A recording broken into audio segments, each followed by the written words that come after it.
तर आज आपण बनवणार आहोत थिट्टे इडली. मऊ लुसलुशीत आणि कापसासारखी अशी ही इडली होते आणि खायला तेवढी टेस्टी लागते. आणि आपली इडली आणि ही थिट्टे इडली याच्यात काय डिफरन्स आहे आणि काय ही इडली वेगळी आहे आपल्या इडलीपेक्षा, ते आज आपण बघणार आहोत. तर सहसा ही इडली कर्नाटकमधली फेमस इडली आहे आणि आपल्या इकडं महाराष्ट्रामध्ये, पुण्यामध्ये सुद्धा ही भेटते आणि बऱ्याच ठिकाणी सुद्धा भेटते. पण आता चला बघूया आपण डिटेल रेसिपी. तर इथे मी इडली रवा घेतलाय, जो की मार्केटमध्ये भेटतो तोच. हा 2.5 कप घेतलेला आहे. तुम्हाला जर तांदळाची करायची असेल तर ते तांदळाची सुद्धा करता येते. पण मी इथं स्पेशली ते इडली रवा वापरतात म्हणून मी त्याच इडली रवाचा वापर केलेला आहे. त्यानंतर 2.5 कप ही इडली रवा आहे, तो स्वच्छ आपल्याला पाण्याने धुवून घ्यायचा आहे. म्हणजे याच्यामध्ये जे काही घाण वगैरे असते ते निघून जाते आणि जे पाणी पांढरं असतं म्हणजेच पावडर झालेलं ते सुद्धा निघून जातं. त्यासाठी आपल्याला हे दोनदा धुवायचं आणि भिजत ठेवायचं साधारणतः 6 तासासाठी. आता त्याच्यामध्येच आपल्याला 2.5 कप रव्यासाठी मी इथं साधारणतः घेतलेली आहे अर्धा कप उडदाची डाळ. अर्धा कपपेक्षा थोडीशी जास्त आहे. अर्धा कप घेतली तरी चालते. त्यानंतर 4 चमचे घेतलेला आहे इथं मी साबुदाणा, जो उपवासाला वापरतो तो. हा बारीक जरी असला तरी तुम्ही मोठासुद्धा घेऊ शकता. हा पोहे खायच्या चमच्याने 4 घेतलेले आहे किंवा मग मी 1/4 कप घ्यायचा डाळीच्या. त्यानंतरनं याच्यामध्ये घेतलेले आहे मेथीदाणा, तेही अर्धा चमचे घेतलेले आहेत. तर साबुदाणा आणि मेथीदाणा हे दोन्ही महत्त्वाचे असतात त्याच्यामध्ये. साबुदाण्यामुळे इडली आहे ना चिवट आणि लफलफ व्हायला मदत होते. त्यामुळे साबुदाणा घालणं कंपल्सरी आहे. त्यानंतरनं आपल्याला हे स्वच्छ धुवून झाल्यानंतर हेही 6 तासासाठी भिजत ठेवायचं आहे आपल्याला. आणि हे दोन्ही आपल्याला 6-6 तासच भिजत ठेवायचं आहे. त्यानंतर आता 6 तास झाल्यानंतर तुम्ही बघू शकता आपले हे सगळं भिजलेले आहे मेथीदाणा, साबुदाणा आणि डाळ. तर आपल्याला हेच फक्त वाटून घ्यायचं आहे कारण ऑलरेडी आपण रवा हा आयताच घेतलेला आहे. जर तुम्हाला तांदळाचे करायचे असेल तर त्यामध्ये पोहे घाला आणि तांदूळ वाटताना थोडेसे रवाळ वाटा, जास्त बारीक वाटू नका. आता अशा पद्धतीनं बारीक आपल्याला ही पेस्ट करायची आहे. डाळ, साबुदाणा आणि मेथीचे जेवढे शक्य होईल तेवढे बारीक करायची आणि रवा याच्यामध्ये मिक्स करायचा. आता इथं सगळंच काढून घ्यायचं आणि आता इथं मी काय केलेलं आहे, भिजत घातलेला जो रवा आहे, तोही आपल्याला याच्यामध्ये व्यवस्थित मिक्स करून घ्यायचा आहे. आणि रव्यामधलं पाणी काढून टाकायचं आणि मग नंतर मिक्स करायचं. म्हणजे पाणी कमी जास्त परत घालता येतं, पण एकदा जास्त झाल्यावर परत काढता येत नाही. त्यामुळे पूर्ण रव्यातलं पाणी काढूनच हा मिक्स करायचं डाळ. त्यानंतर बघू शकता अशा पद्धतीने थिकनेस करायची. आता इथं मी फर्मंट होण्यासाठी जास्त होईल एका पात्रात म्हणून मी या भांड्यात सुद्धा काढते. म्हणजे आपलं पीठ फुगल्यावर सांडणार नाही खाली. त्यामुळे कारण एकच भांडं मोठं जास्त माझ्याकडे नव्हतं, त्याच्यामुळे मग मी अशा पद्धतीने केलं. आणि आता हे दोन्ही आपल्याला काय करायचं, व्यवस्थित अशा पद्धतीने ना मिक्स करायचं पूर्ण आणि 2-3 मिनटं फेटून घ्यायचं आपल्याला, कारण ते इडली आपली लफलफ होईल दुसऱ्या दिवशी. आणि मस्तपैकी आपल्याला हे रात्रभर फर्मंट होण्यासाठी ठेवायचं. आता दुसऱ्या दिवशी फर्मंट झालं होतं. दोन्ही पीठ मस्त असे फर्मंट झालं होतं आणि थंडीचे दिवस आहेत तरी छान आपलं पीठ फर्मंट झालं होतं. आता काय करायचं, व्यवस्थित याला मिक्स करणार आहे मी आणि एकत्र करणार आहे याच्यात बसेल असं. आणि याच्यात चवीनुसार मीठ टाकणार आहे. तर चवीनुसार मीठ टाकल्यावर सुद्धा आपल्याला व्यवस्थित मिक्स करायचं.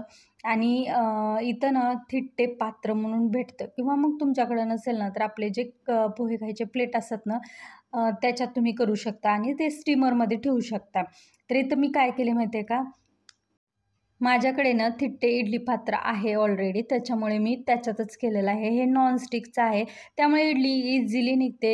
इडली काढायला काही त्रास होत नाही. आणि हे थिट्टी इडली पात्र आहे ते कर्नाटकचंच आहे. JVL या कंपनीचं आहे आणि अतिशय छान आहे. आता अशा पद्धतीनं मी ह्याच्यामध्ये ठेवणार आहे. हे स्टँड आहे थिट्टे इडली पात्राचं. याच्यामध्ये साधारणतः 5 प्लेटा बसतात.